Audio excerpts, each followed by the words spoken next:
Hello, everyone. Today, we will look at a very fun game which took place a couple of weeks ago, played between two very, very strong players.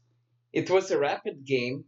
Playing white is someone who many people think might become a world champion, Alireza Firouzja. He's 17 years old. He is incredibly good in both blitz and bullet and hyper bullet. And he's setting all sorts of records. And this is a game he played against someone who used to be a prodigy. Now he's quite a bit older, Firouzja-Radjabov, who is a number 10 player in the world right now. This game was played in Skilling Open, a high level online tournament about a week ago, and there was some instructive moments. The game, Alireza with the white pieces. The game begins in a very boring fashion. E4, E5, knight 3, knight E6. And if you're a kid, or you used to be a kid, and you played in scholastic tournaments, I'm sure you have seen this many times. In this position, white can do several things. C4 is common to challenge the center. Bishop b5 exists with the idea to put pressure on this pawn because of this idea. White can play a semi-waiting move, pawn a3. A very quick instructive point. Bishop c4, which looks like a very natural move, is actually not so great because black has this trick. Takes, and then z5. And although white is not losing by force, white is certainly not excited about this. White, if he has to choose which piece to preserve, he would save the bishop. After takes. Black is doing very well. He has better control of the center. It's easier for his bishops to come out. So this is not, bishop c4 is not recommended for white. So let's get back. Alireza decides to be a little tricky. He plays h3, which is not bad, but it's slow. It gives black a move. And now, same thing. Black can play d5. Black can play bishop b4. And for the same reason, bishop c5 is not so good, because now white has the same trick of taking and then forking. Radjabov chooses one of the two moves.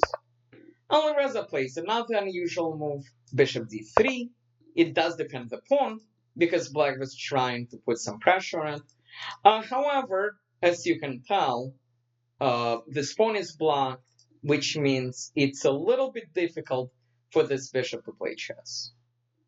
Okay, the point is, by the way, if black takes, white takes back, and then his bishop comes out, which is why, of course, black does not take. He plays d6. Now that this bishop came out, the other bishop can come out as well. And Alireza plays knight d2. The idea is he wants to play c3. He'll move this bishop. He'll play g4. And this knight can go and maybe end up all the way here. Radjabov castles. Alireza castles. And Radjabov plays rook e8. At first, it looks like this rook is not very good.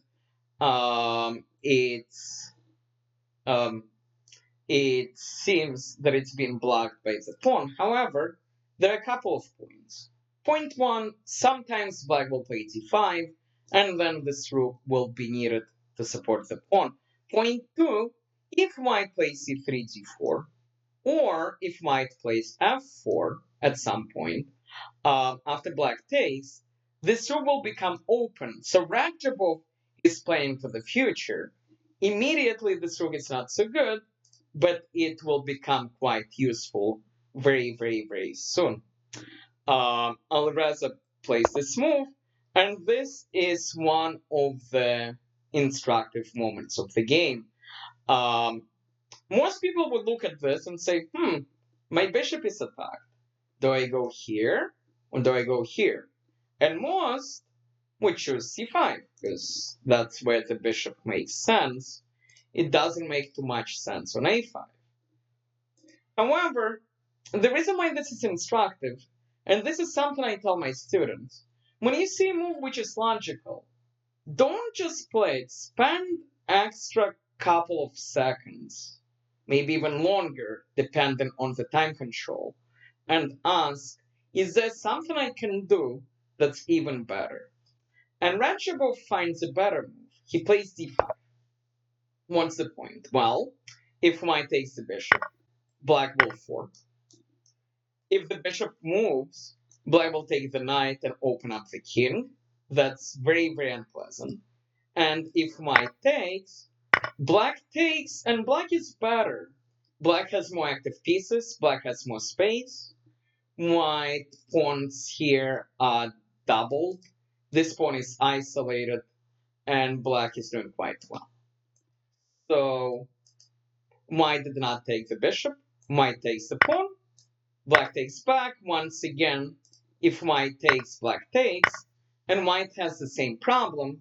His pawns are not very good. Black has very, very active pieces. Black has more space. So Alireza, after Radjabov takes, he saves his bishop. And now once again, Radjabov does not move this bishop yet. He plays e4. The point, of course, is if Alireza takes this bishop, black takes here, and the skin becomes really open. So Alireza moves the knight, and only now, finally, Radjabov moves the bishop. And this is very instructive. By not moving the bishop right away, Radjabov gets an extremely nice position. He has more space. He has 5 pieces playing chess. The bishop and the rook are getting ready to play also. And white, although white is solid, these pieces are not the most exciting pieces in the world. Alireza tries to solve that issue immediately. He plays d4. Radjabov takes, which makes sense. Open up the queen, open the rook. White takes, and Radjabov tries to finish his development. Piece number 6 comes in. Alireza tries to take advantage of this queen being here. He plays knight. He plays knight f4. If you can improve your position while attacking your opponent's pieces, a lot of the time it's a good idea to do that. Radjabov can trade, but it just helps white develop. So Radjabov moves the queen. Alireza improves another one of the pieces, attacking the queen. The queen moves. And now this is getting uncomfortable. Because this is happening. This might happen in a second. With the idea to put a lot of pressure by moving the bishop, maybe even taking the knight.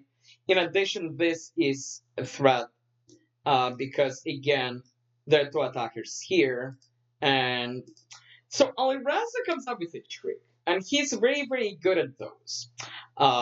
This small tactic, he plays knight here, which at first looks like he just gives up a pawn because there are 2 attackers.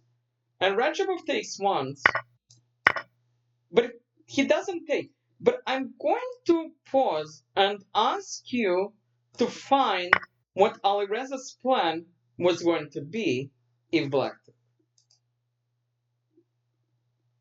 And the answer is always look at forcing moves. Always look at checks. Alireza's plan was to sacrifice.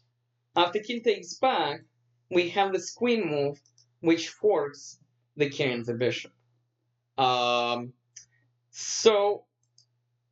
problem, though, and this is very instructive, when you calculate, you need to make sure that you calculate all the way to the end, all the way until you have no forcing moves left, Because a lot of the people, I'm guilty of this myself, will calculate up to the point where it looks good.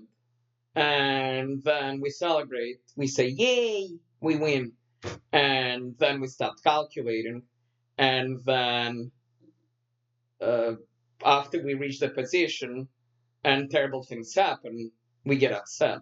So the same thing happens on the highest level. I'm sure this happened to all of you, but the point is we need to make sure it doesn't happen. Um, in this position, Radjabov did not take. He played rook d8. We talked about this. The idea is simple.